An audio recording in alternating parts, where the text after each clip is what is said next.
Welcome to Pushing Forward with Alycia, a podcast that gives disability a voice. Each week, we will explore topics like confidence, ambition, resilience, and finding success against all odds. We are creating a collective community that believes that all things are possible for all people. Open hearts, clear paths, let's go. Welcome back to Pushing Forward with Alycia. I'm Alycia Anderson. I'm really excited about our next guest. Before I say her name, I want to share a little story about how our paths crossed. We were just at a women empowerment event for disabled women, the Rolettes Experience. And last year when I spoke, one of the events that I spoke at was the Teen Talk, the Teen Experience. And the Rolettes Experience asked me to speak for this group specifically because I'm one of the few that has a congenital disability and can relate with the teens going through adolescence and what they're going through as disabled youth, specifically in adolescence. Yikes. And there was one young girl specifically, her name is Annabelle, and she's one of my favorites. And she really wanted to meet all of these different people that she was seeing in the room. And she was whispering to me, I really want to meet this person. I really want to meet this person. I don't know how to do it. I'm like, let's go. We're going to go meet every single one of these people. And Cassidy rolls by and she goes, oh my God, she's whispering in my ear, I really, really, really want to meet her. And I rolled back and I let you two have your moment. And she was so excited and the sparkle in her eye was there. And I was like, who is this woman? I need to start consuming her content and familiarizing myself with your amazing, beautiful platforms. Cassidy Huff, thank you so much for gracing your beautiful presence and power on Pushing Forward with Alycia today. I'm so excited to be here. Let me give just a quick introduction. You are a disability rights activist. You are a best-selling author. You're a content creator with hundreds and hundreds of thousands of followers on YouTube, TikTok, you name it, you're everywhere. Let's do some image descriptions to kick off, and then I want to hear all about you. So I will let you go. My name is Cassidy Huff. I am a white woman with a little bit below the shoulders, like chest length now, blonde hair. I'm wearing black glasses. I have my microphone in front of me. I have an earbud in my ear that I'm not deaf out of. And then I'm wearing a black short-sleeved V-neck t-shirt. I'm sitting in an office chair with a pillow behind me and my chaotic one-bedroom apartment behind me as well. I love it. And I'm Alycia Anderson. I'm wearing a white tank top with a gray checkered hat because my hair is a dirty day. That's fair. I have green eyes, tan skin. I'm sitting in my living room with a brown couch and white pillows behind me and a floral-ish rug underneath my wheels. So, Cassidy, Yes. I think we should start, if you're okay with it. I want to, if you could share with our audience about you and your relationship with disability, whatever you're comfortable with, so we can kind of lay down that foundation. I think that would be great if you don't mind. Sure, of course. So I was born with a rare genetic type of dwarfism. It's called Conradi-Hunerman syndrome, and it's so rare that only about 150 people worldwide have it. So, yeah. Wow. Yeah, so it affects everything in my body. It is a form of dwarfism, so I do stand at about 4 feet and 3 inches tall. I'm blind out of my right eye. I'm deaf out of my left ear, so I am deaf-blind. I have a skin condition called ichthyosis. I have kyphoscoliosis, meaning my spine bends on 2 different planes. So it bends in an S shape and a C shape, and without medical intervention when I was younger, it would have crushed my internal organs. So you got to kind of fix that. So because of my spine, I've had 41 spine surgeries. I'm 22 years old, so I've had 43 surgeries in my 22 years, and it's a lot. I have proximal femoral focal deficiency, which basically means that my right femur did not form all the way in the womb. So I have a limb difference of about 5.5 inches. And that means that I wear an orthotic foot-on-foot prosthesis, which basically looks like I have 3 feet. Because of my mobility issues, I have a service dog that helps me with my mobility. And then I also am a part-time ambulatory wheelchair user. So that's a little bit about my disability background. Incredible. Have you ever met any of the 150 other? Yeah, I have met a few of them, and it's really interesting. My syndrome is actually fatal to people who are born male at birth. So, really only girls have my syndrome, which is really interesting. And if you line us all up, you like would think that we're all related. We have very, very similar features.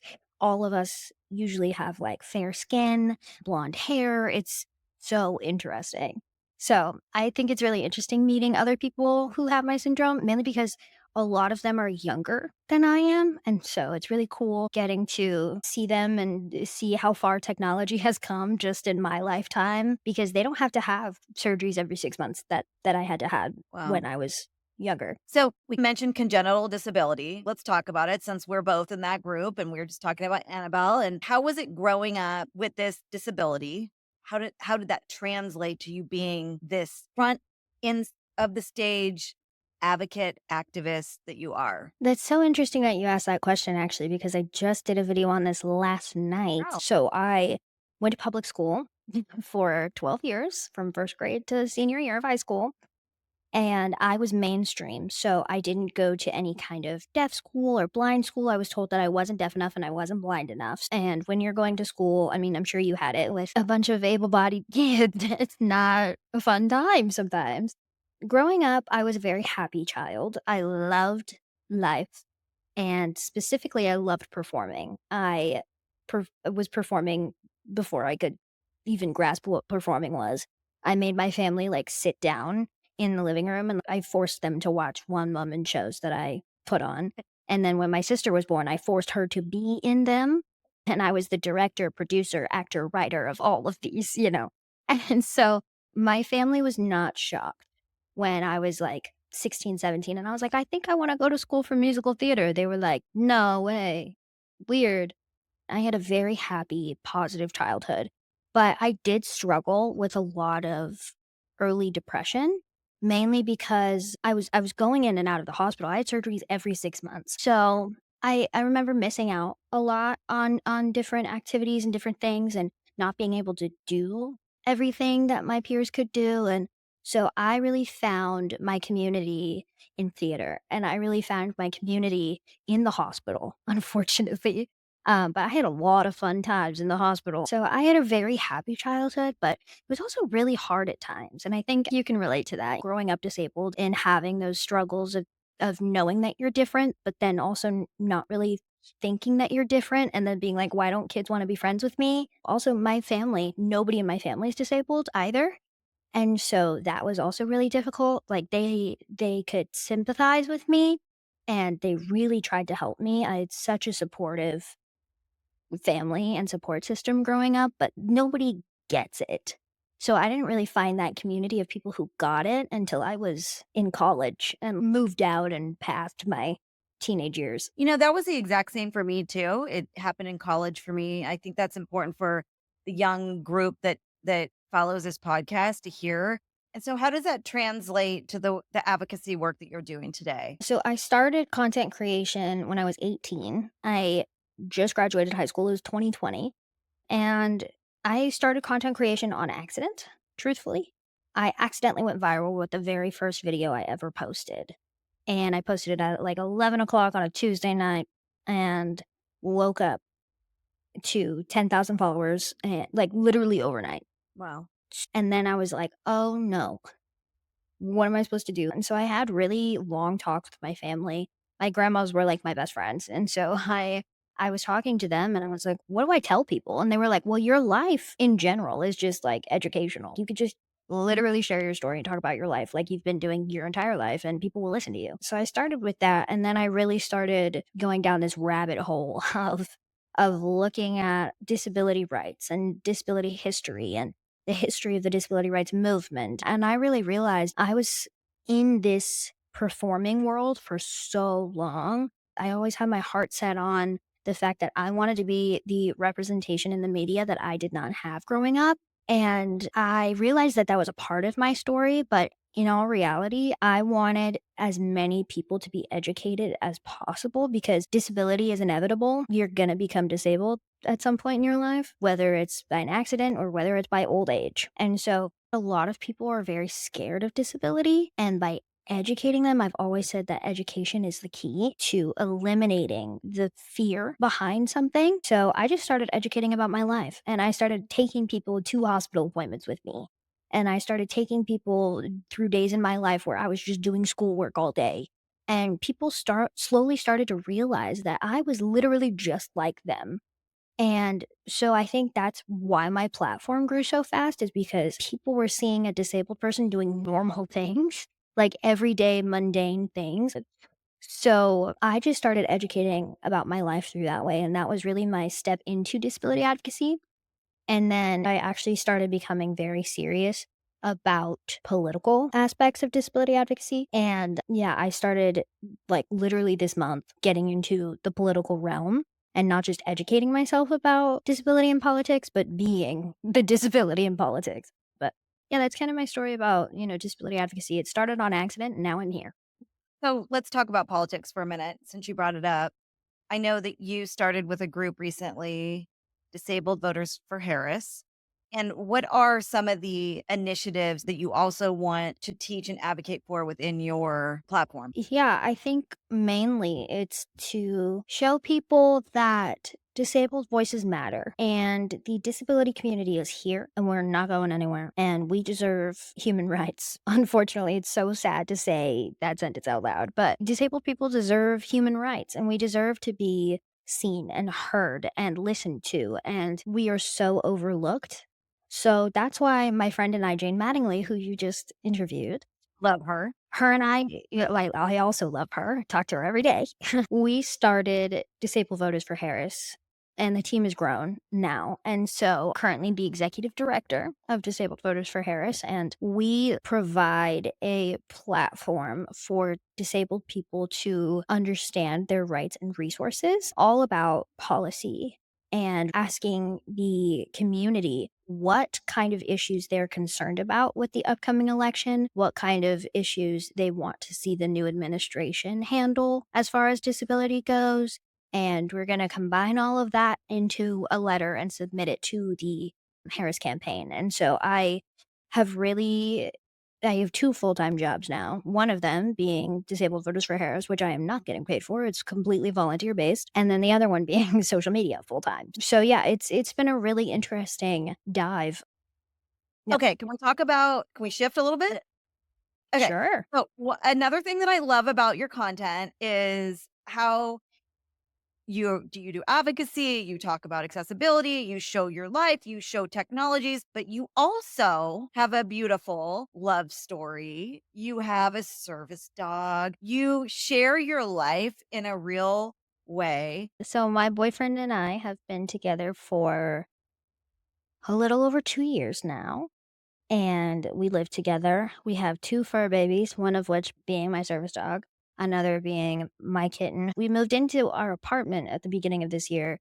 I moved in with his parents and him a year ago, but we met on a dating app, and he's not disabled. He's not physically disabled, and I am. And we're also an interracial couple, and so we've had many challenges along the way. I've learned a lot. I've learned a lot about interabled relationships. I think the number one thing that I've learned is within this relationship is how to let him help me because I'm a very independent person and his love language is acts of service. So at first, when we first started dating, I was like, "Why are you doing that? I could do that myself." And he was like, "But I want to do that for you because that's how I show my love." And so I really had to shift my mindset. He's doing this for me because he wants to show me that he loves me, kind of thing. But yeah, that's kind of what I've learned in the time span of our relationship. And I think that translates even outside of relationships is that it's okay to accept help from others, that to like sometimes Wow. make things happen, that it's a collaborative effort. And also, maybe nice for able-bodied people to hear sometimes too. They don't know how to navigate that conversation, and that's a really important lesson. Yeah. I think that's really beautiful. And what I love too about your relationship, you're fun and you're funny and you're cute together and you're lighthearted, and it makes you very open to receiving your content and your message. Like, one of my 100%. favorite things of watching you was on Instagram. You were doing stand up and you were talking about, this elderly woman walking up to you with a cane and saying she could never live like that. And Oh, how horrible to be disabled, and she's disabled too. She's yeah. literally disabled too. So that humor that you have, like, I don't Uh, know how much of that you do, but I think you're brilliant at it. I don't even know I where I'm need going. to that's a sign. It keeps coming back up in Does it? random conversations that I have. So I need to get back at it, especially because that's my first love. That's what I love to do. And so not having performed in over a year, I'm kind of like scared to go back in it. But maybe that was this. Yeah. So let's talk about your podcast, The View from 4 feet and 3 inches. Tell us about it. So it's called that because I'm 4 feet and 3 inches tall. I talk about a lot of things. It's kind of chaotic, actually. I talk about disability, but I also just talk about real life things. Like this last week's episode was about mental health and how I've struggled with mental health my whole life, and the fact that I'm on antidepressants, and people think that I'm a very outgoing, very happy, bubbly person, and I am. But I also struggle just like everybody else with mental health struggles. And so I really think it's important to destigmatize that. And so that's why I did that episode. I interviewed my mom and my sister recently and had them talk about their experiences with disability. So it was really interesting to talk to both of them. I learned a lot from both of those interviews. I've interviewed Kaz, my boyfriend. I'm looking to do more guest interviews that are not my family. So I'd love to have you on, Yes, Alicia. please. Done. Yeah, I just talk very candidly, very openly, basically like I do in my short form content in a longer form way because again, I'm a talker and I talk. So I needed an outlet so that I could not just have a 90-second time limit and I could just talk for as long as I wanted to about a specific issue. But yeah, I'm really enjoying it. I'm learning a lot on that side of podcasting. I feel like I have 5 different careers that we've spanned over, but that's one of the many facets of my career right now. Out of the five separate careers, what's the North Star? If you asked me that 4 years ago, I would have said Broadway. Broadway was my ultimate that was where I was going. I was set on moving to New York. I did not. I'm in LA. I couldn't be happier. I have an agent. I'm doing auditions. The industry is very slow right now, so I don't really foresee myself doing anything in that realm for the next year-ish until the industry picks back up after the strikes. But I would love to do I have many goals. I feel like I would love to go to something like VidCon. I would love to broaden my social media and grow in that aspect. I would really love to grow in the political aspect. I don't know how deep into politics I want to get. That's really what I'm figuring out right now because I'm not a politics girl. So I'm really trying to figure out where I want to go with that in my career. I would love to actually have a podcast studio, I think is another Me really too. big goal of mine. I would love to have an office where I can film and also edit. And also, I would love to have a team where I don't have to do everything because I'm posting on 3 different accounts every single day on all platforms. So it's a lot of work, and I really need an assistant. This is a job posting. So if No, you this is for two. I need one too. for So 2, if you want to help Alicia and me with our careers, please reach out. Do us on Instagram, but I say all the time that I need an assistant. So I would love to like actually build a team, whether that's production, whether that's, mainly production, that's really what I need. I would love to have a stable income at some point. Just basic things. In my personal life, we eventually want to buy a house. Not right now because we can't afford that. We're 22. But in the future, in the way distant future, we're talking about marriage, we're talking about family, and we're talking about all the things. So I feel like in my many different careers, I have individual goals, but for some of them, like politics, I have no idea. I can't wait to see where you go. We're going to leave all of your how to follow you, your TikTok, all your social media. There's so many things. We can't even say it right now, but they're in the show notes. Everybody go and get involved with everything that is Cassidy Huff. So, in the theme of pushing forward with Alycia, we always have a pushing forward moment at the end of the show. Do you have anything to give a little Cassidy inspiration on the way out the door? Think lately, my personal motto that I'll give to the listeners is good things are coming my way, and I deserve the good things that are coming my way. That's manifesting. Once you start to really believe it, it actually starts to happen. I love it. You're such an amazing person, and I'm so happy our paths have crossed. Friends for life. Thank you to our listeners for tuning in again this week. This has been Pushing Forward with Alycia, and that is literally how we roll on this podcast. We'll see you next time.